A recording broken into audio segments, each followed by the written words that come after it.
والذين آمنوا وعملوا الصالحات لا نكلف نفسا إلا وسعها أولئك أصحاب الجنة هم فيها خالدون ونزعنا ما في صدورهم من غل تجري من تحتهم الأنهار وقالوا الحمد لله الذي هدانا لهذا وما كنا لنهتدي لولا أن هدانا الله لقد جاءت رسل ربنا بالحق ونودوا أن تلكم الجنة أورثتموها بما كنتم تعملون صدق الله العلي العظيم.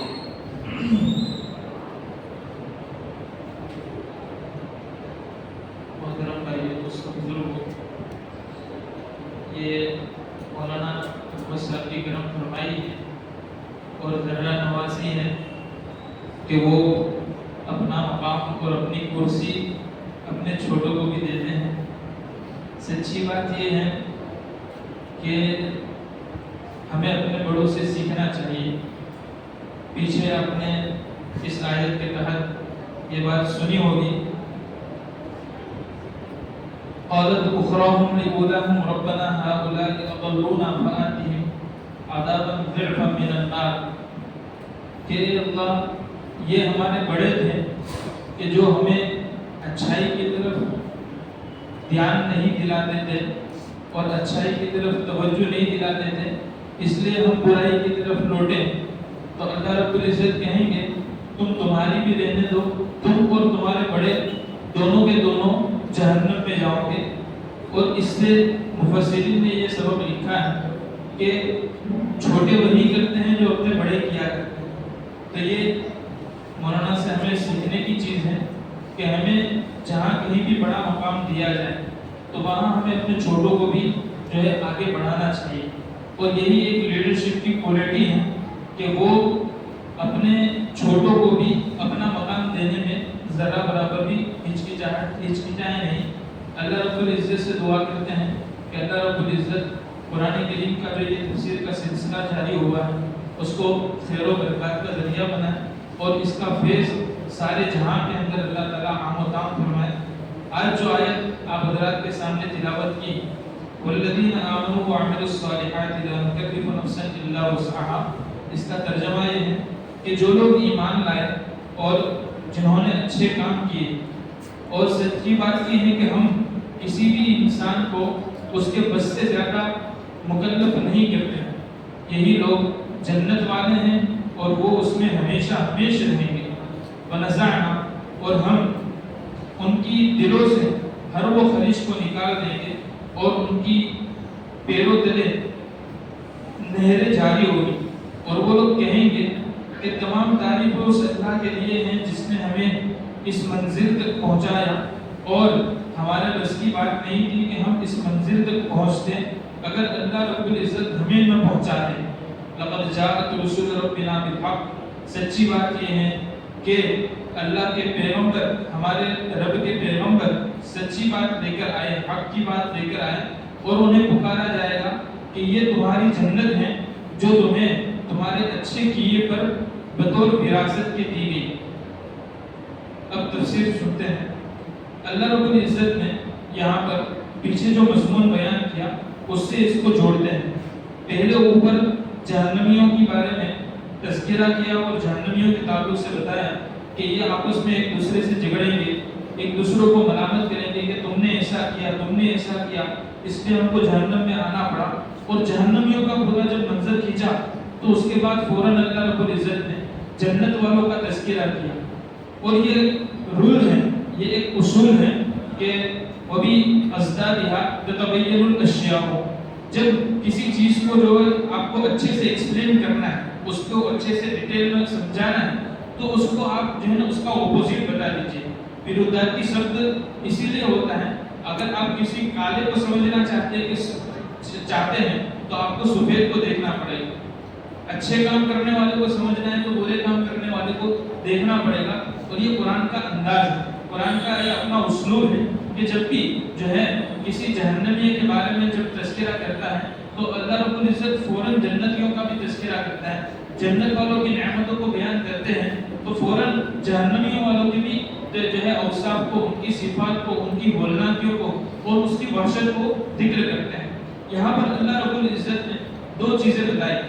والذین آمنوا وعملوا الصالحات، جو لوگ ایمان لائیں گے اور اچھے کام کریں گے۔ جگہ جگہ پر قرآن کریم کے اندر آمنوا وعملوا الصالحات آپ پڑھتے ہوں گے، اور اس کے اوپر یہ سوال پیدا ہوگا کہ بھئی اللہ رب العزت جگہ جگہ پر ایمان کی بات، جگہ جگہ پر نیک کام کرنے کی بات کیوں کرتے ہیں؟ عملوا الصالحات بہت سارے نیک کام کیے، اور دوسری جگہ پر اللہ رب العزت فرماتے ہیں من عمل صالحا منکم من ذکر او انثی، کہ تم میں سے کوئی بھی مرد مومن یا کوئی مومنہ عورت اچھا کام کرے گا تو ہم اس کو اچھا اجر دیں گے، بڑا اجر دیں گے۔ اور جگہ جگہ پر یہ چیز ہے کہ آمنوا وعملوا الصالحات، ایمان لائیں گے اچھا کام کریں گے، ایمان لائیں گے اچھا کام کریں گے، تو اس سے مقصد یہ ہے کہ نرا ایمان کافی نہیں اور نرے اچھے کام کافی نہیں۔ ایک انسان جو ہے صرف ایمان لے آئے، اچھے کام نہ کرے، نیک کام نہ کرے، نماز ادا نہ کرے، زکوٰۃ نہ ادا کرے، روزہ نہ رکھے اور حج نہ کرے،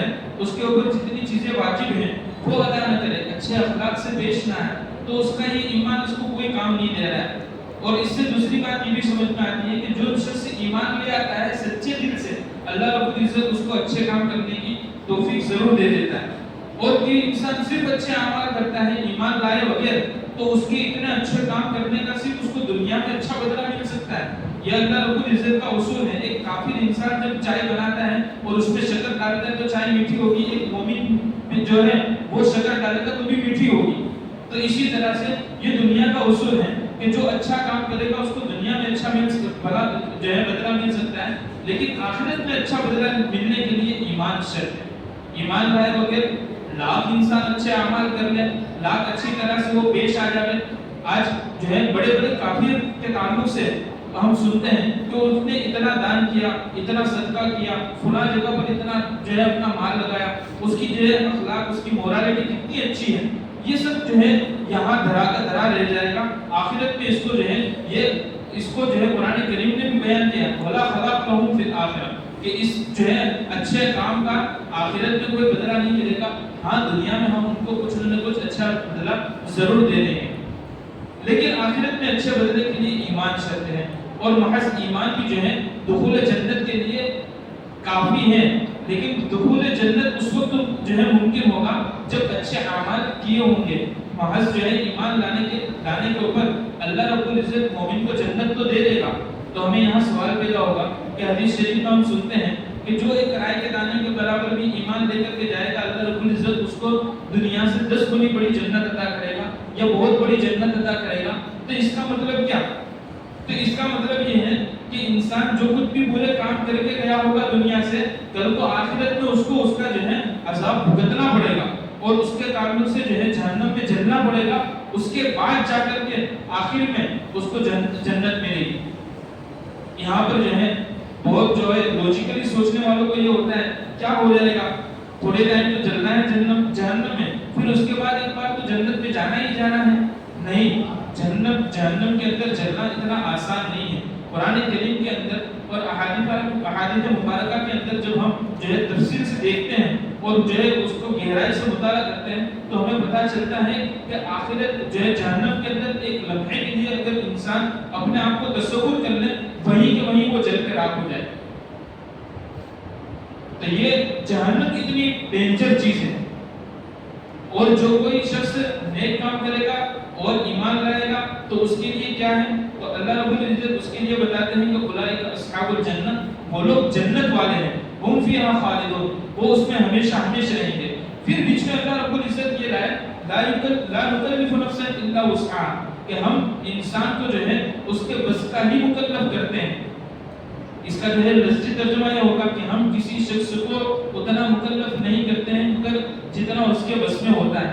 یعنی انسان اگر یہ سوچے کہ ہم عمل الصالحات، بہت سارے اعمال، نیک اعمال کیسے کر سکیں گے؟ بھائی ہمارے ساتھ دنیاوی ضرورتیں بھی لگی ہوئی ہیں، تو اللہ رب العزت اس کو سمجھانے کے لیے بتا رہے ہیں کہ یہ آپ دنیاوی ضرورتوں کو اور نیک اعمال کو جو ہے الگ الگ ڈیوائڈ نہ کیجیے، یہ دونوں ایک ہی چیز ہے۔ آج کل جو ہے یہ ایک بہت بڑا ٹرینڈ چل رہا ہے کہ کہ انسان جو ہے اپنی پرسنل لائف کو اور اپنی ریلیجن لائف کو الگ الگ کر رہا ہے، اس کو ڈیوائڈ کر رہا ہے، اور یہ ہرگز ہو ہی نہیں سکتا۔ ایک سچا پکا جو مسلمان ہوتا ہے وہ اپنی پرسنل لائف کو خود سے جی نہیں سکتا ہے۔ ہم مسلمان ہیں اور مسلمان جو ہوتا ہے شریعت اسلام کے ہاتھ میں اپنا ہاتھ دے چکا ہوتا ہے، وہ دنیا کے کسی موڑ پر، وہ دنیا کے کسی بھی جو ہے راہ پر یا کسی بھی منزل پر خود اکیلا نہیں ہوتا ہے، اسے ہر وقت جو ہے شریعت اس کے ساتھ ہوا کرتی ہے۔ ایک انسان شادی کر رہا ہے، ایک انسان جو ہے اپنی جو ہے میت کے وراثت کو تقسیم کر رہا ہے، ایک مسلمان جو ہے نماز ادا کر رہا ہے، ایک مسلمان اپنے گھر کے اندر کوئی فنکشن کر رہا ہے، تو ان ساری چیزوں کے اندر حتیٰ کہ آخری درجہ میں آپ کو بتاؤں، اللہ رب العزت اور رسول اللہ صلی اللہ علیہ وسلم کی اس شریعت کے میں جو ہے آخری درجہ یہاں تک کہ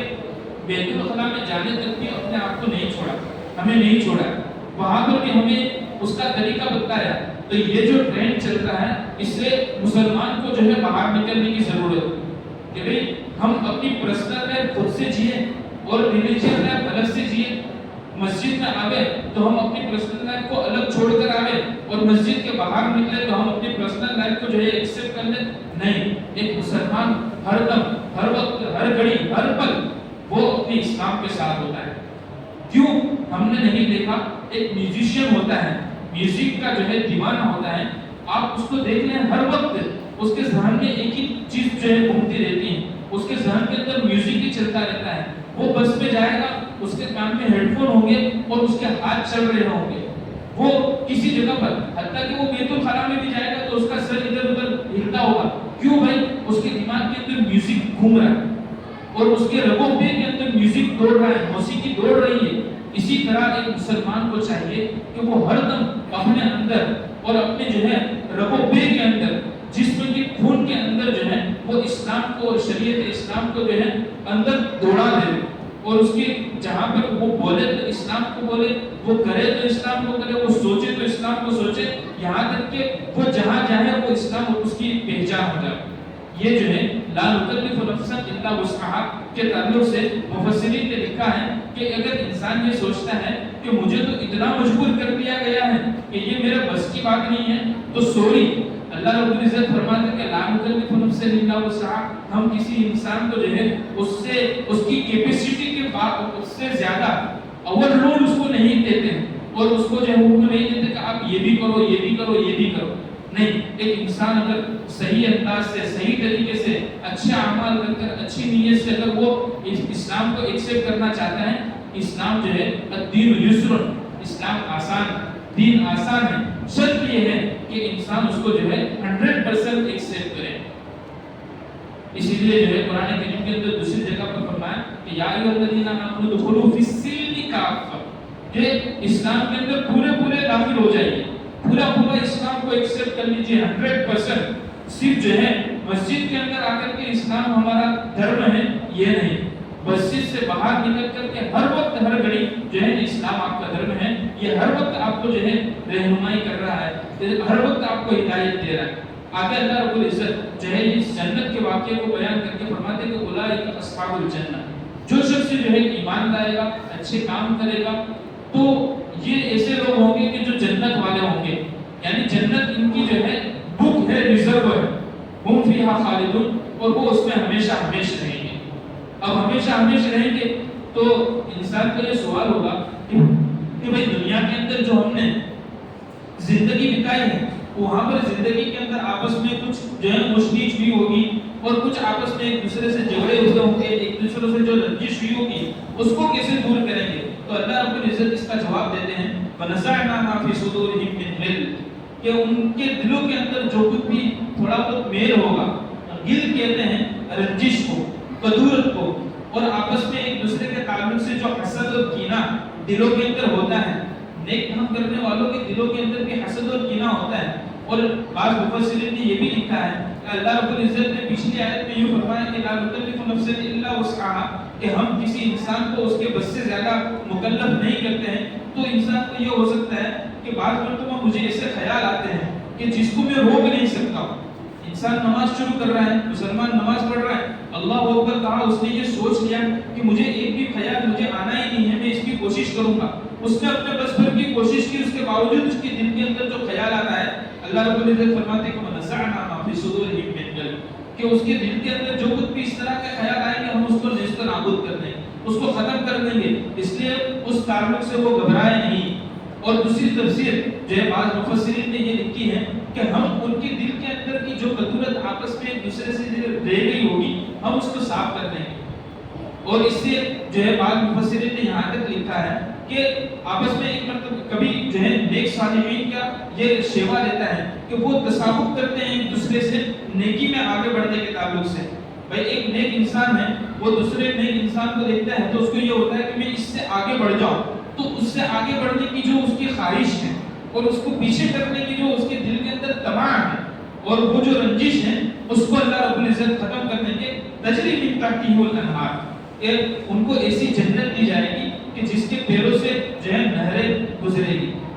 تجری من تحتہ الانہار، یہ جب بھی میں سنتا ہوں، جب بھی میں پڑھتا ہوں تو مجھے جو ہے اپنے طلب علمی کا زمانہ یاد آتا ہے جب مجھے اس پر بہت سوال ہوتا تھا کہ اللہ رب العزت جنات کی جب بھی صفت بیان کرتے ہیں تو تب وہاں پر جو ہے تجری من تحتہ الانہار یہ ضرور لاتے ہیں.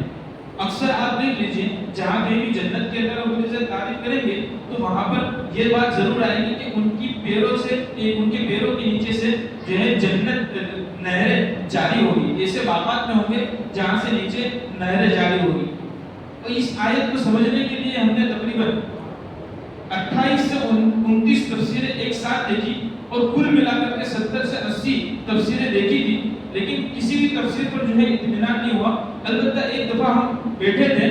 ایک باغیچے کے اندر اور وہاں پر ہلکی ہلکی سی نہر جاری تھی اور ایک انسان جو ہے جب بہت ڈپریشن کے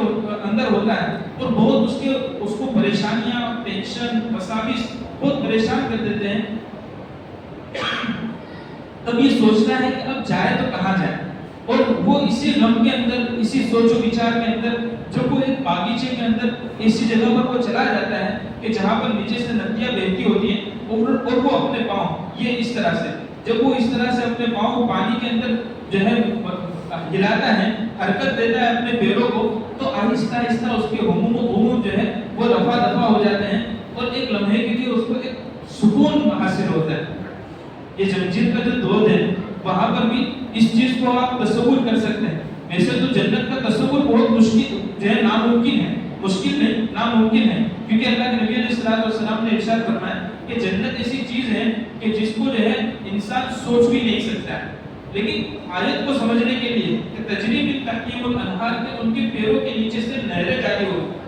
اور اسی جو ہے نہر جاری ہونے کا اللہ رب العزت نے ایک دوسری جگہ پر فرعون کے تعلق سے بھی تذکرہ کیا کہ فرعون کی عیش و آرام کی یہ انتہا ہوتی تھی کہ جب بھی اس کو من ہوتا تھا تب وہ ایسی نہر کے پاس چلا جاتا تھا جہاں پر جو ہے اپنے پیروں کو چپچپائی لگاوے اور وہاں اس کے جو ہے ٹینشن سب ختم ہو جائے.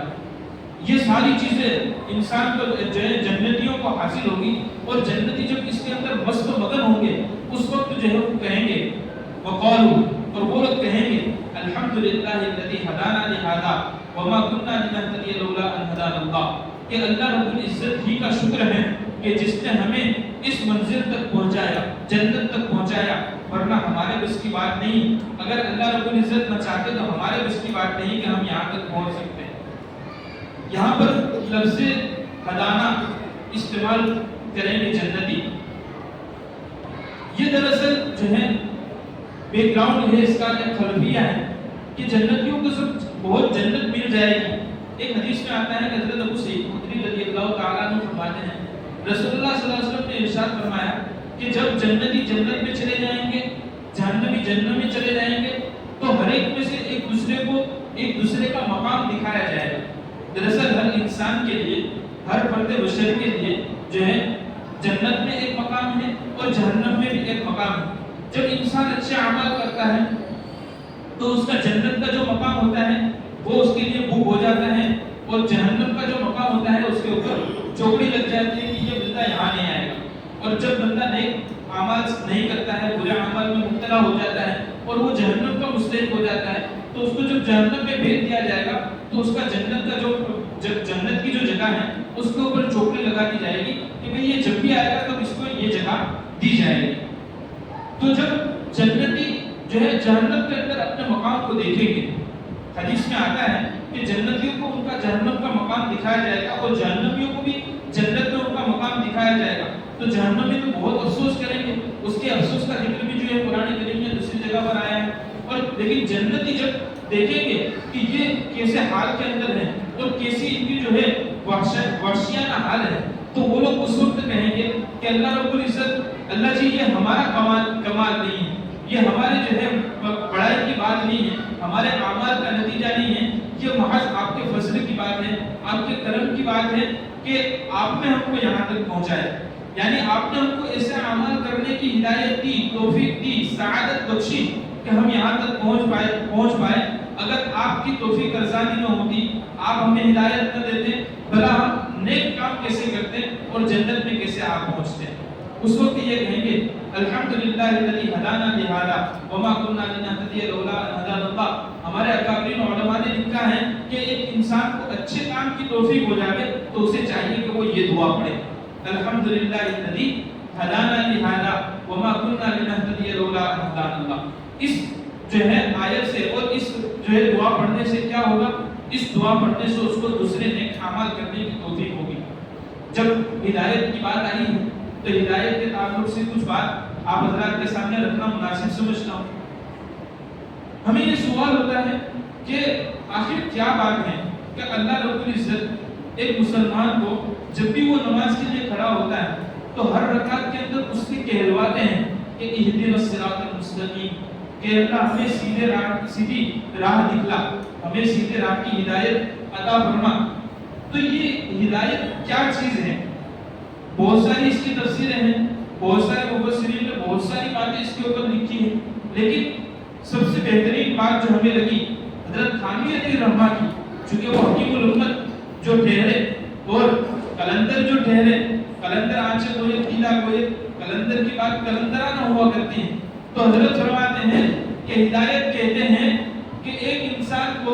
اچھا عمل کرنے کے بعد دوسرے عمل کی توفیق ہونا، یہ ہدایت ہے۔ جب انسان جو ہے پہلی رکعت کے اندر اہدنا الصراط المستقیم پڑھتا ہے کہ اللہ مجھے سیدھی راہ دکھلا، تو سیدھی راہ اس کو اس وقت دکھے گی جب وہ موت تک وہ سیدھی راہ پر قائم رہے گا، ورنہ ایک انسان ظہر کی نماز پڑھتا ہے، عصر کی اسے توفیق نہیں ہوئی، پتہ چلا ظہر کی نماز اس کی اتنی قبول نہیں ہوئی کہ اس کو عصر کی نماز کی توفیق ہو، پھر کوئی ایسا موقع اللہ رب العزت اس کے لیے بناتے ہیں، کوئی ایسی سسٹم اس کے لیے اللہ رب العزت کریٹ کرتے ہیں کہ جس کی وجہ سے اس کو عصر مغرب کی نماز کی توفیق ہو جاتی ہے، پھر وہ مغرب کے اندر کہتا ہے اہدنا الصراط المستقیم، وہ قبول ہو جاتی ہے، اللہ رب العزت اس کو عشاء کی نماز کی توفیق دیتے ہیں۔ اور اللہ امام رازی علیہ الرحمہ نے اس پر مزیدار بات لکھی ہے کہ ایک انسان کو اگر اپنی عبادت کی قبولیت کو جو ہے چیک کرنا ہو، اس کا ٹیمپریچر ناپنا ہو، تو اس کو چاہیے کہ وہ دیکھے کہ اس کو اس نیک عمل کرنے کے بعد دوبارہ اس نیک کام کی توفیق ہوتی ہے یا نہیں ہوتی ہے۔ اگر اس کو اس نیک کام کی توفیق ہوئی تو اس کا پچھلا جو عمل ہے وہ ایکسیپٹیبل ہے، وہ قبول کر لیا گیا ہے، اسی وجہ سے اس کو دوسرے نیک عمل کی توفیق ہو رہی ہے۔ ایک انسان اگر فجر کی نماز پڑھتا ہے، ظہر کی نماز کی اسے توفیق ہوئی، پتہ چلا فجر اس کی قبول، کسی نے عصر کی پڑھی، ظہر اس کی قبول، کسی نے عصر کے بعد مغرب پڑھی، عصر اس کی قبول، علی حاضر قیاس آپ جو ہے دوسری کاموں کے اوپر بھی اس کو غور کر سکتے ہیں۔ ایک انسان سچ بول رہا ہے، سچ بولنے کی وجہ سے اس کو ایک جو ہے تھوڑی دیر کے لیے نقصان اس میں محسوس ہوا، لیکن اس کے باوجود بھی اس نے سچ بولا، دوبارہ سچ بولا، سہمانہ سچ بولا، پتہ چلا اس نے پچھلی مرتبہ جتنے سچ بولے وہ سب کے سب قبول ہو رہے ہیں، اور جب قبول ہو جاتے ہیں تو اللہ رب العزت کی نگاہ کے اندر یہ مقبول ہو جاتا ہے، اور یہ جب مقبول ہو جاتا ہے تو اس کو جو پچھلی پریشانیاں ہیں اللہ رب العزت آہستہ آہستہ اس کو رحمتوں میں تبدیل کر دیتے ہیں۔ اور اسی بات کو جو ہے رسول اللہ صلی اللہ علیہ وسلم نے یوں ارشاد فرمایا کہ ایک انسان نیک اعمال کرتا رہتا ہے یہاں تک کہ وہ اللہ رب العزت کی نگاہ کے اندر جو ہے نیک صالح لکھا جاتا ہے۔ اور جو ہے اللہ رب العزت اس سے محبت کرنے لگتا ہے، اور اللہ رب العزت جو ہے ملائکہ سے کہتا ہے میں ان سے محبت کرتا ہوں. جو ہے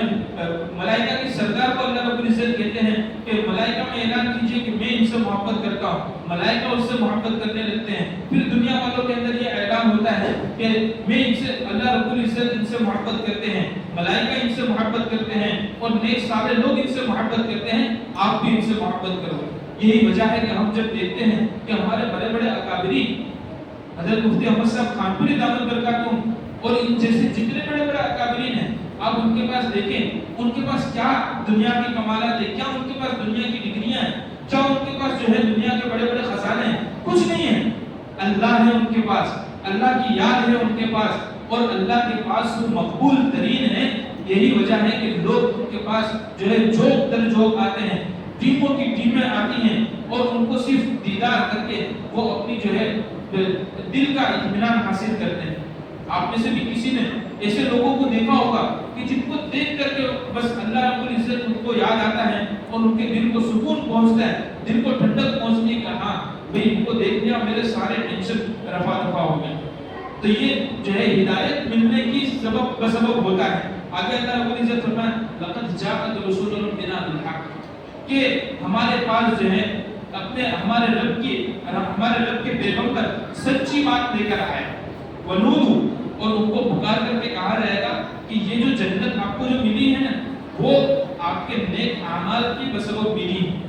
آپ نے اچھے اعمال کیے تو اس اچھے اعمال کی بسبب آپ کو یہ جنت وراثت کے اندر ملی. اب یہاں پر جو ہے لقد جاءت رسول ربنا بالحق کے تحت مفسرین نے لکھا ہے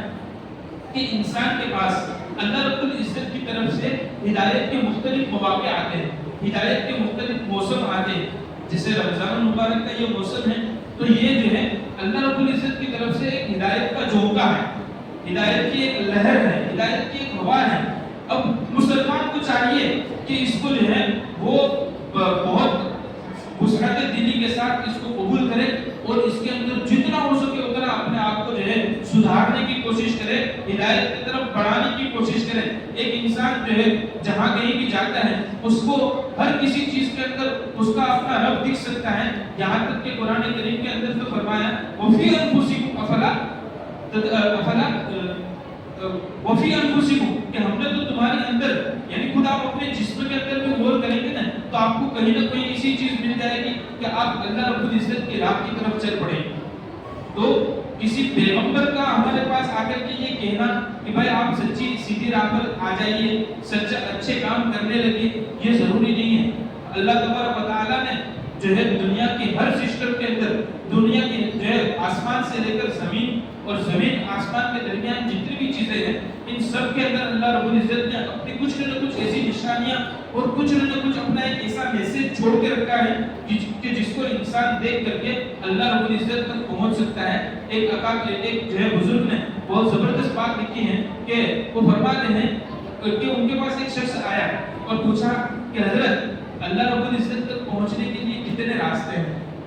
تو بزرگ نے فرمایا آپ اپنے سر کے بال شمار کر لیجئے، جتنے آپ کے سر کے بال اتنے اللہ رب العزت تک پہنچنے کے راستے. یعنی بزرگ کے کہنے کا مطلب یہ تھا کہ راستے جو ہے تلاش نہیں کیے جاتے، راستے خود کو خود اللہ رب العزت جو ہے میسر کر دیا کرتے ہیں. بس جو ہے انسان کو سچی طلب ہونی چاہیے، ہدایت کی تلاش ہونی چاہیے اور ہدایت کی توفیق کی اللہ رب العزت کے سامنے تڑپ ہونی چاہیے. جب اللہ رب العزت تڑپ دیکھتا ہے اللہ رب العزت اس کے لیے راہیں کھولتا ہے. اور اسی کو اللہ رب العزت نے دوسری جگہ میں قرآن کریم کے اندر یوں ارشاد فرمایا والذین جاہدوا فینا لنہدینہم سبلنا، کہ جو ہماری طرف آنے کی تھوڑی بہت بھی کوشش کرتا ہے نا تو ہم اس کے لیے راستے کھول دیتے ہیں. ہماری بڑی کمزوری یہ ہے کہ ہم یہ سوچتے ہیں کہ اللہ رب العزت کی طرف سے ایک ہوا کا جھونکا ایسا چلے کہ جو ہے ہم جو ہے ہوا کے اندر اڑ کر کے کسی بزرگ کے پاس پہنچ جائے، کوئی بزرگ ہمارے اوپر ایسی نظر ڈال دے اور ہمارے دل کی کایا پلٹ جائے. تو بھائی یہ دن کبھی آنے والا نہیں ہے، اس دن کا کبھی آپ انتظار نہ کیجیے اور موت ایسے ہی آ جائے گی. اللہ رب العزت کی طرف سے ہدایت کو ہمیں تلاش کرنا ہے، ہدایت کی طرف ہمیں دوڑ کر کے جانا ہے، ہدایت کی طرف ہمیں محنت کرنی ہے، جد و جہد کرنی ہے، تب جا کر کے ہمیں ہدایت ملے گی اور ہم ہدایت کی راہ پر چل سکیں گے. ونودو، اور انہیں پکار کر کے کہا جائے گا جنت کے اندر کہ یہ جو جنت ہے وہ تم کو بطور وراثت کے جو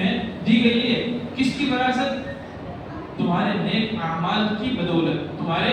نیک اعمال کی بدولت ایک انسان جو ہے اچھے کام کرتا ہے اور کبھی کبھی اس کو یہ ہوتا ہے کہ بھئی میں نے اتنے سارے نیک اعمال کیے لیکن مجھے کیا ملے گا. تو جب وہ جو ہے اس انتہا پر پہنچ جاتا ہے تو ایک وقت وہ آتا ہے کہ اس کے دل کے اندر یہ اطمینان ہو جاتا ہے کہ ملے گا, مجھے انشاءاللہ اس کا ضرور بدلہ ملے گا. اور وہ اطمینان اللہ رب العزت وہاں اس کو یاد دلائے گے کہ یہ جو تم نے نیک اعمال کیے تھے اس کا یہ بدلہ ہے. اللہ رب العزت ہم سب کو جنت کے اندر جمع فرمائے اور اللہ رب العزت جنت میں جانے کے جتنے